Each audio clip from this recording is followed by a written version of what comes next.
Good morning, everyone. I'm Nikki Stanzio. And I'm Kristen Van Dyke. And this is New Mexico style. And just to clarify, this brides of all shapes and sizes, not just big ones.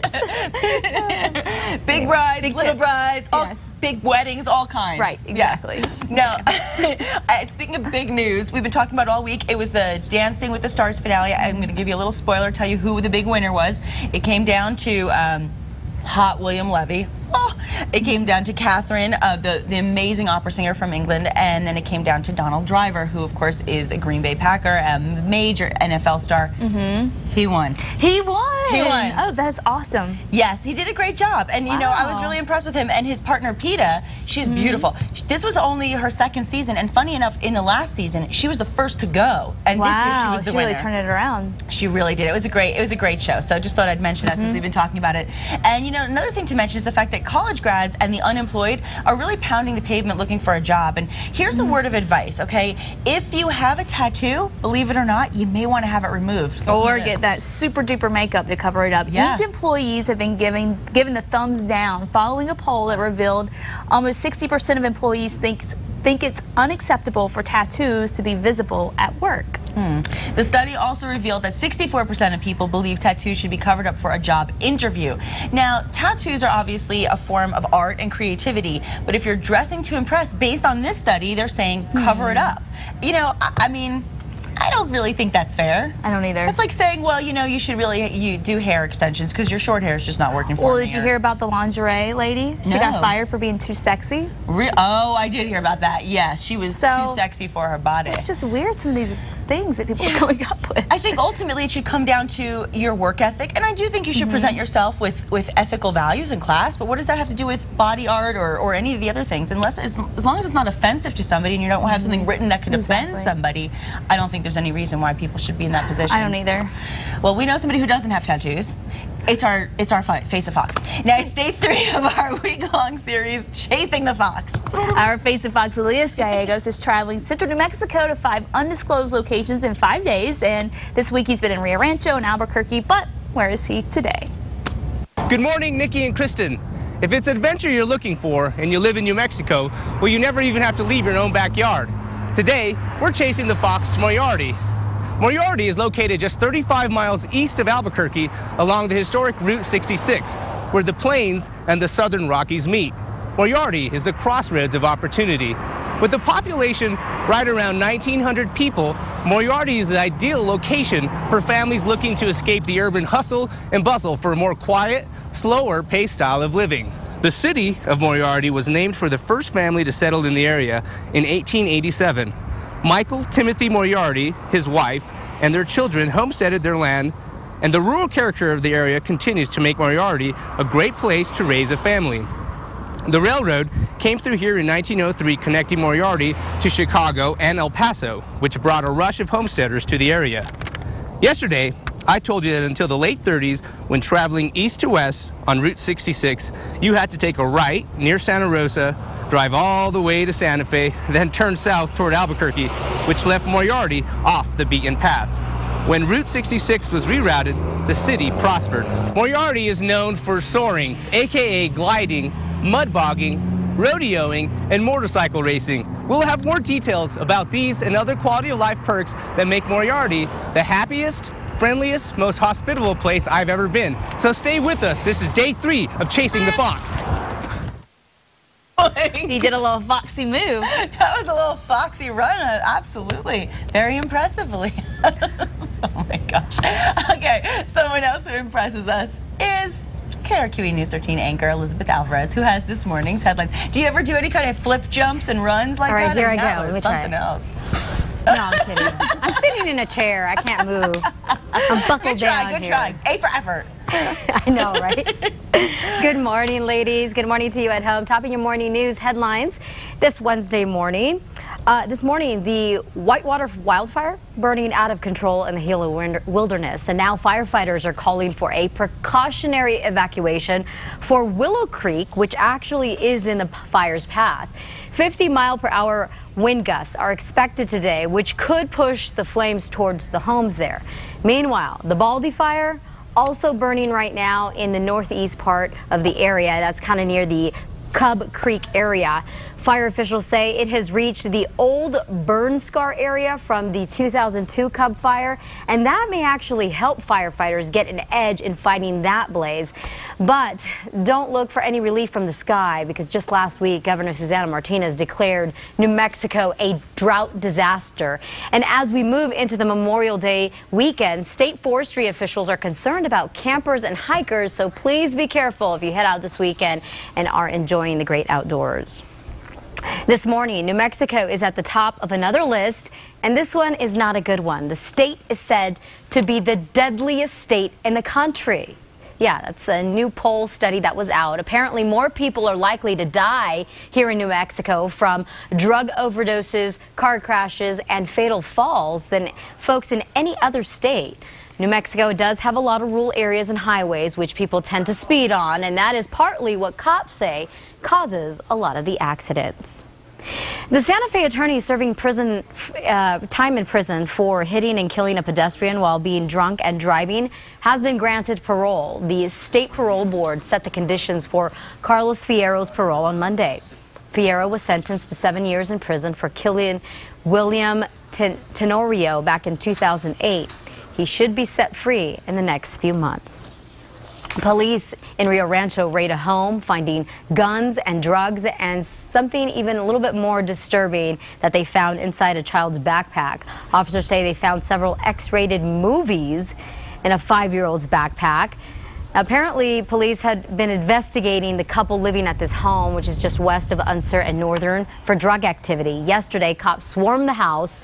When they got inside, detectives say they found half an ounce of meth, packaging materials, and a lot of guns and ammunition. Neighbors tell us they saw a lot of people coming and going from the house. Just baffled. I mean, it's never a comforting feeling knowing that's going on at your neighbor's house. We saw the little boy come out, and you just feel sad for him. So police arrested 35-year-old Sean Norris, a felon, and 32-year-old Heather Villagomez on drug and child abuse charges. Norris faces even more charges for the guns, and officers are still trying to figure out how the porn got into their son's backpack. The boy is now in state custody. A big question out this morning: will people be losing their jobs at the Hewlett-Packard facility in Rio Rancho? We have learned that the company plans to eliminate nearly 30,000 jobs overall. That's about 10% of its workforce. No word, though, if jobs at HP facility here in Rio Rancho will be affected. An official announcement on the job cuts is expected later today when the company reports its quarterly results. We'll, of course, keep an eye on this and keep you posted. Hopefully that is not the case. Don't like to hear about job losses. Anyway, that wraps it up for your Wednesday morning headlines. Be sure to start your day with Matt Morrow, Kristen Van Dyke, and me every weekday morning beginning at 4:30 in the morning on KRQE News 13. Nikki and Kristen, back to you. Thanks, Elizabeth. Thanks, Elizabeth. I really hope for better news tomorrow. That was a lot of disturbing stuff today. It's kind of a bummer today. But Yeah, hate to hear that we're the deadliest state. We got to change that quickly. We do. My gosh, not fun. Well, thank you so much, Elizabeth. Obviously, it's important that we're aware of it. Maybe we can all make a difference. Who knows? Right. I'm hopeful. I'm hopeful. Try. Always be optimistic. Absolutely. And as we head on for a little further west, we go on out to Hollywood for a little Wednesday morning Hollywood buzz. It's time to talk some gossip. TMZ correspondent Gary Trock joins us from Los Angeles. Hey, Gary. Hi, Gary. Hey, good morning. Good morning to you. Okay, we are hearing that Agent 007 is trading in his signature vodka martini for a beer, and that James Bond will be drinking Heineken instead. Why the big switch, Gary? Okay, so yeah, it is true. There will be no shaken, not stirred martinis. It's going to be a can of Heineken because they put up almost $45 million for the new James Bond movie Skyfall that's going to be coming out soon. A little unfortunate. We actually contacted one of the old James Bond, actors, George Lazenby. He was on and played in '69 on Her Majesty's Secret Service. He was upset about the whole deal. He said that if I was still around, I would have never signed off on this. Wow. He said that, it's sad that companies sacrifice the integrity of a character just to cash in. And he said, but, they'll go wherever the money is. And he also said that Heineken beer isn't even that good. So taking shots all around by James Bond. Not my favorite. It doesn't seem like James Bond at all. Yeah, yeah. They're just trying to I know, it's a little... it's a little sad that he's going to be kind of selling out like that. But I mean, that's what you got to do nowadays to make a buck. Sadly, it is. I mean, you think about characters and all these characters we grow up with, and they all have signature things. It would be like Dirty Harry saying, "Go ahead, make my night." You know what I mean? Yeah, exactly. Like, don't do that. You can't mess with what works. Don't mess you with know, it. it's like, and especially if you're paying homage to like an old character by doing updates on the series, you can't just totally scrap stuff like that and make new lines up. And you got to kind of pay a little bit respect to the old classics. No yeah, doubt. I agree. Well, okay, moving on to this. UFC champion John Bones Jones, who trains right here in Albuquerque at Jackson's Gym, got popped for DUI in New York over the weekend. Critics are saying this will ruin his good guy image. What does TMZ know, Gary? Yeah, I mean, you know, up until this point, he has had the squeaky clean image. I mean, he even stopped a burglary attempt last year, I believe. We got this video of him chasing some guy down, and you know, he's a really good guy. But he was arrested for DUI over the weekend out in New York. He crashed his Bentley into a light pole. Never a good idea. No. The cops showed up. They did arrest him for DUI. Kind of funny, he was actually arrested by the same sheriff agency that he trained with last year while he shot like a little documentary with them.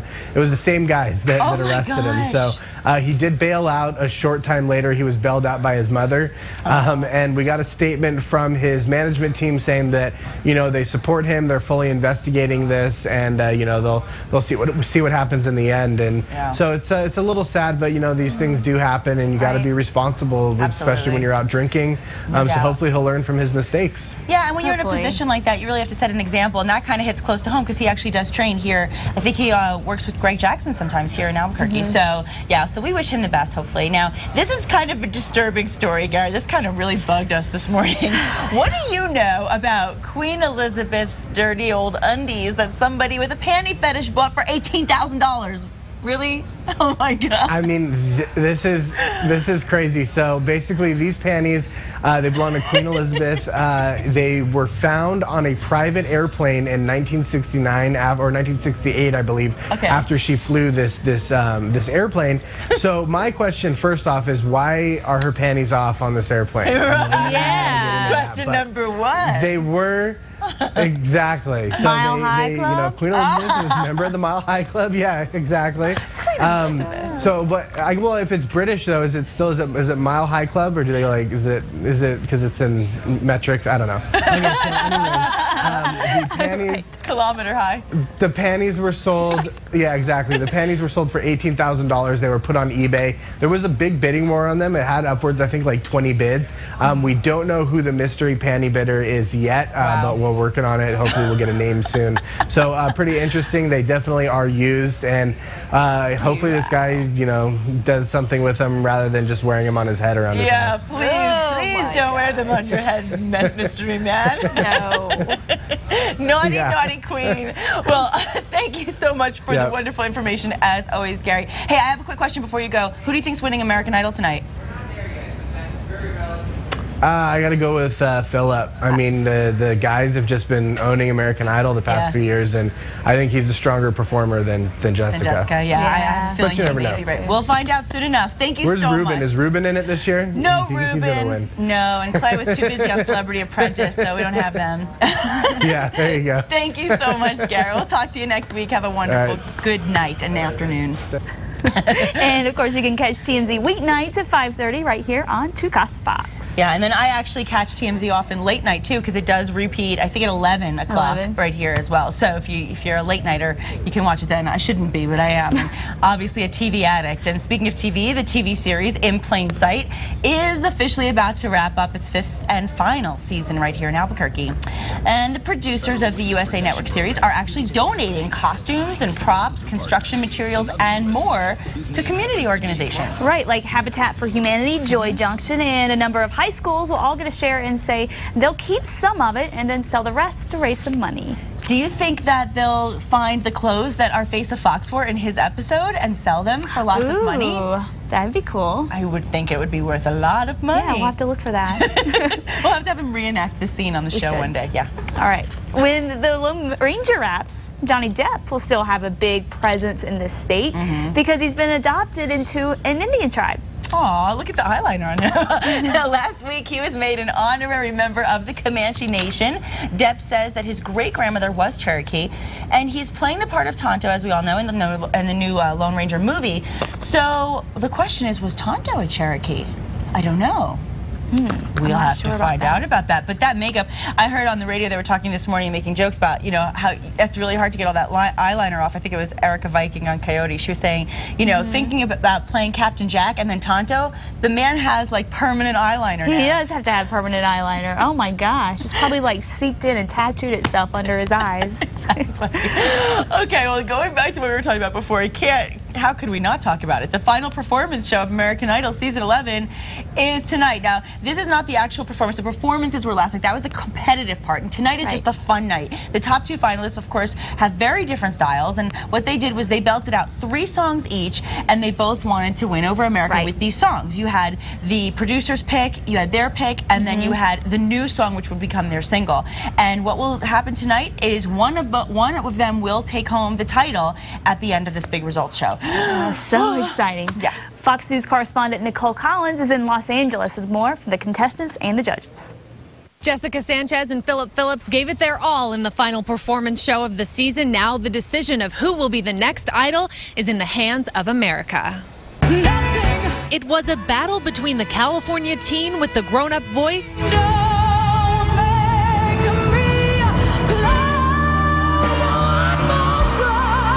and the jam band rocker from Georgia. Now, the waiting game. You should never argue with the crazy mind. We went out there, had a blast, try not to let the nerves get to us, and I thought it was a good night.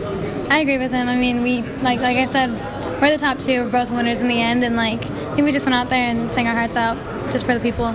Sanchez and Phillips both belting out 3 songs each. One of the selections destined to be the first single released by the season 11 winner. Idol judge Randy Jackson says it's all about the songs for him, calling Phillips' tune genius, while not crazy about Jessica's. She sang it well because she's got that big old voice. You know, it was a weird night because for us, you know, it's like the two of them are so different. Superstar music producer Jimmy Iovine, who worked with both contestants this season, says it's going to be a tough choice for millions of Idol fans. I would say that Jessica's first 2 songs scored higher than Phillips. I think Phillips' third song scored higher than Jessica's. Idol judge and Aerosmith frontman Steven Tyler was also torn. 1 minute it's Philip, next minute is Jessica. Big names in music will perform in the results show. We were treated to a sneak peek last night when Jessica Sanchez performed a song with Kristen Chenoweth that airs tonight. In Los Angeles, Nicole Collins, Fox News. That's going to be good. It's going to be really good. I know you're so excited about tonight. I'm excited about tonight. Like my favorite show of the year. This is like Super Bowl for me. I mean, Super Bowl. The thing that and I think you could see in that package, that voice of hers is amazing. Beyond, right? Huge. Way too big for her little body. 16. I mean, 16. Wow. And she belted that Whitney song like there was no tomorrow. The thing is, the final song, when they do that song that would be their single, Phillips was a little stronger, but that doesn't mean that he was better. It's just I think he got a better song. So I guess we'll see what happens. But it's like you said yesterday, the girls do more voting. So based on that, it could sway in his favor. We will let you know, obviously, tonight. Prediction? What are you thinking? I think it's going to be Philip. That doesn't mean that's what I want, but I think it is going to be Philip. And you too? Yeah, I kind of think I'm pulling for Philip. I love her, though. You know what? They're both going to be great, so it doesn't even matter. Exactly. They're both going to be superstars. And a good night to stay home because it'll be windy and hot, right? It is going to be really, really windy today, so get ready for a dust storm outside of your window. That's for sure.